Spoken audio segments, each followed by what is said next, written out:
Apocalipse 1 e 3. Bem-aventurado aquele que lê, bem-aventurados os que ouvem as palavras dessa profecia e guardam as coisas que nela estão escritas, porque o tempo está próximo.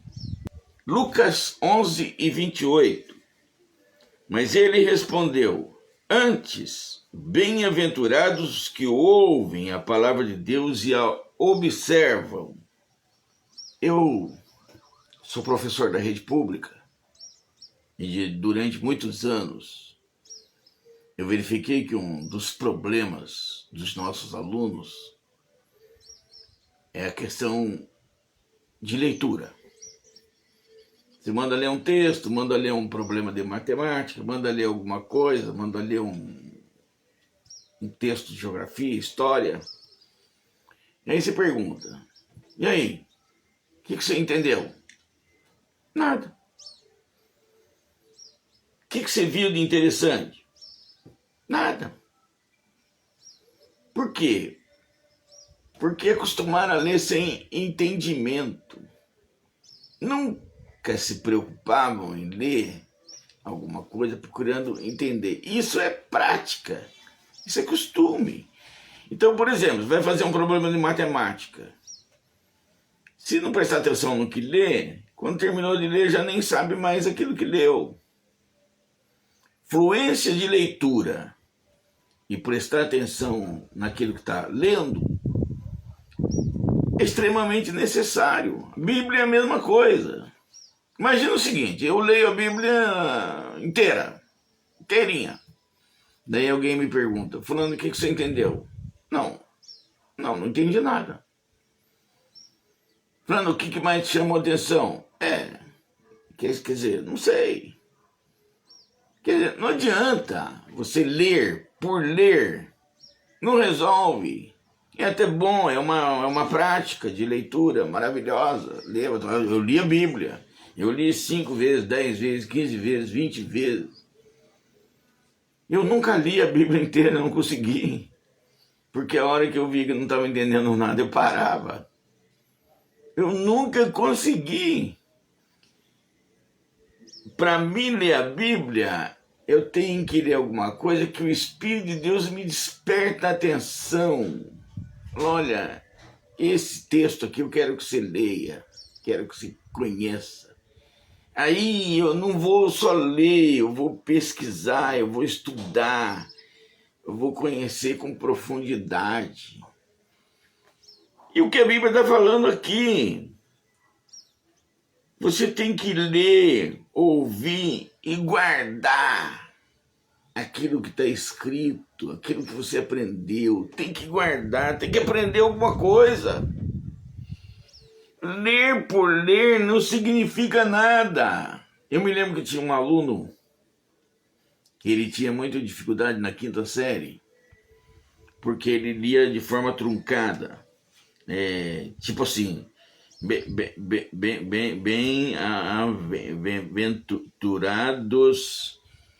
Quando ele terminava um parágrafo, ele já não lembrava mais o que tinha lido. Aí o que eu falei com o pai e com a mãe para fazer ele ler em casa.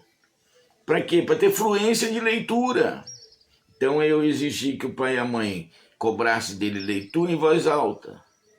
E que ao mesmo tempo que ele lesse, ele procurasse ouvir aquilo que estava lendo e tentar assimilar. Depois perguntar: o que você leu? E ele tinha que dizer. Isso é treino. Isso é treino, irmão. Isso é treino. Amigo, isso é treino. Você precisa se treinar a ler a Bíblia. Eu estou lendo, li uma parábola, li um texto, li um salmo, li uns provérbios. O que foi que eu li? O que eu aprendi com isso? Que novidade me trouxe? Então, ler a Bíblia não é ler ela 10, 20, 30 vezes, depois fulano, o que você aprendeu? Eu não aprendi nada. Tem que aprender alguma coisa. É o que está falando aqui, ó. Bem-aventurado aquele que lê e guarda. Ou aquele que observa. né? Então, leitura da Bíblia envolve leitura com entendimento. Você precisa ler, você precisa entender o que você está lendo. E depois você precisa assimilar alguma coisa. À medida que você vai exercitando isso, você melhora, paulatinamente você melhora. É treino, é puro treino.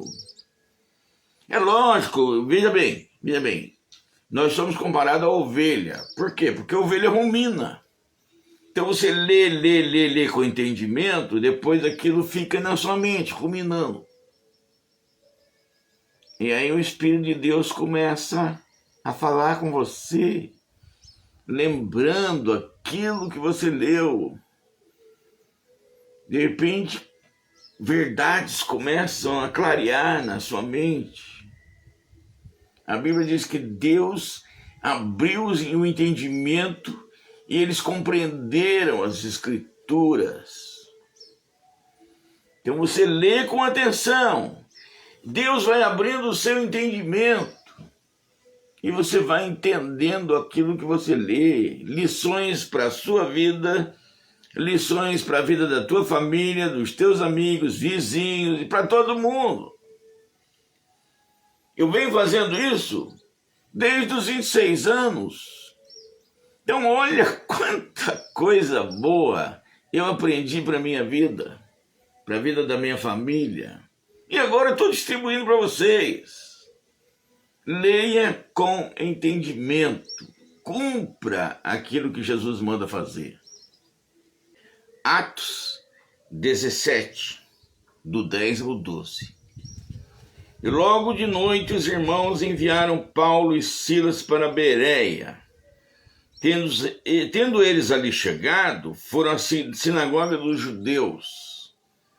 Ora, estes eram mais nobres do que os de Tessalônica, porque receberam a palavra com toda avidez, examinando diariamente as Escrituras, para ver se essas coisas eram assim. De sorte que muitos deles creram, bem como um bom número de mulheres gregas de alta posição e não poucos homens. Então, esse pessoal aqui desse lugar chamado Bereia, eles ouviam aquilo que era pregado e eles examinavam aquilo que era escrito.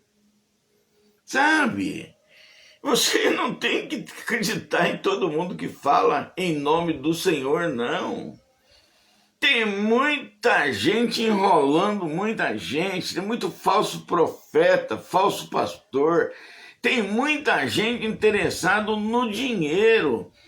Você entendeu? Você não precisa acreditar em tudo, você tem que verificar. A Bíblia está dizendo aqui que eles eram mais nobres do que os de Tessalônica, porque receberam a palavra com avidez, examinando diariamente as Escrituras. Eles iam ver, não, vamos ver aqui se é como você está falando. Por isso, exatamente por isso, é que eu venho, antes de conversar sobre a Bíblia com você, eu leio o texto, digo onde está, a sua obrigação é conferir. Será que é mesmo isso daí ou ele não está inventando? Será que esse pastor, hoje em dia na internet tem um pastor, tem padre, tem gente que não tem era nem beira, abre um texto qualquer, lê. Você tem que examinar, realmente isso tem na Bíblia? Isso não tem? Você precisa examinar, examinando as Escrituras. Os bereanos dão um exemplo que todos nós devemos seguir. Tem muita gente falando um monte de coisa, principalmente na internet, porque na internet é livre.